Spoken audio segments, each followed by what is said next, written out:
So after a month of living in this apartment, I finally got around to setting up my altar.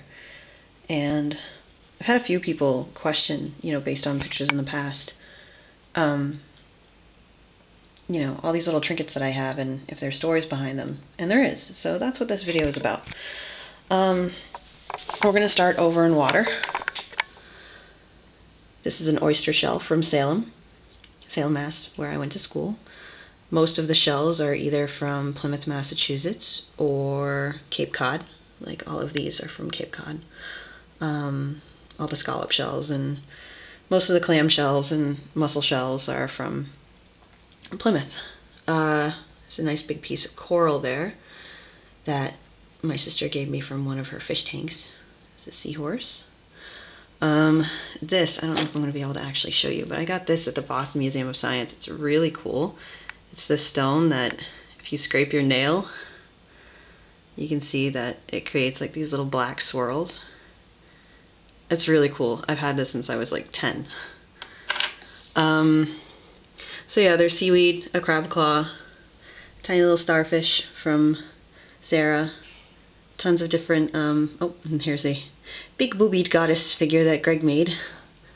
But lots of different stones, some water from the sea.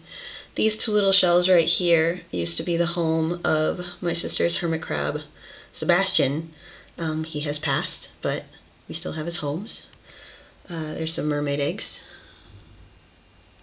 And yeah, so that's about it for water. Got lots of, beautiful stones. Earth, we've got, just stones, pine cones, pussy willows, birch bark, leaves, geodes, there's an acorn in there, there's a lilac, just all kinds of earthy type stuff. I've got my witch statue, my Sekhmet statue, and my god candles. You can't really tell because Greg accidentally lit them and you weren't supposed to, so we kind of burned their heads off, but oops.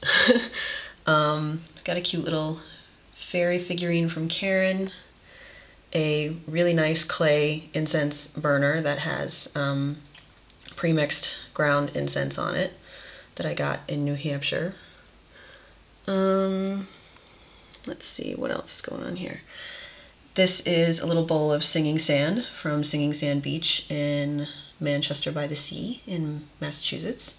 Very cool beach. You should read up on it if you don't know anything about it. In here, I'm getting kind of shadow.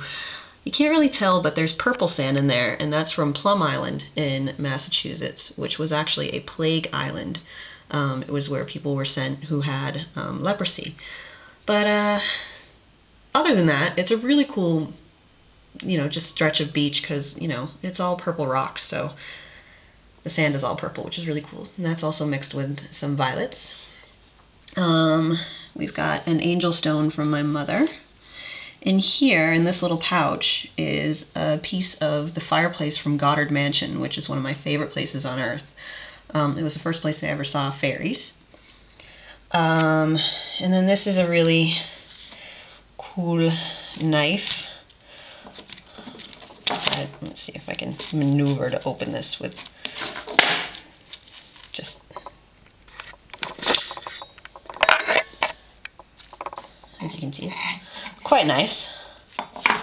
Yeah, I like it. And then, oh, and by the way, these chalices are from Melissa. Thank you, Melissa. As is this beautiful goddess mirror. This chalice, that chalice is from her as well, filled with potpourri. And we've got some runes down there, the protection rune and the strength rune. And this is also filled with singing sand and various other flowers and stones and burning opium. And then we've got a little clay pot full of poppy seeds and another clay pot full of, it's full of resin, but I don't know what kind of resin. It smells really good. Little pentacle pendant, another protection rune, our little Buddha statue guy. He's really cool. And he's not really Buddha, he's just like this little Chinese dude. He's really cute. I don't know if you can really tell, but He's pretty cool.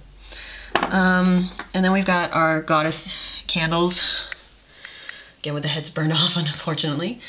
A bass statue, king snake, a little bell, call on fairies. These are little fairy figurines that our good friend Ketchy made for us of me and Greg. Notice Greg has a mohawk. It's very cool. And then 2 heart-shaped walnut shells that we found, a heart-shaped piece of rose quartz. Phone is ringing, but I'm going to ignore it for now. A bird's nest.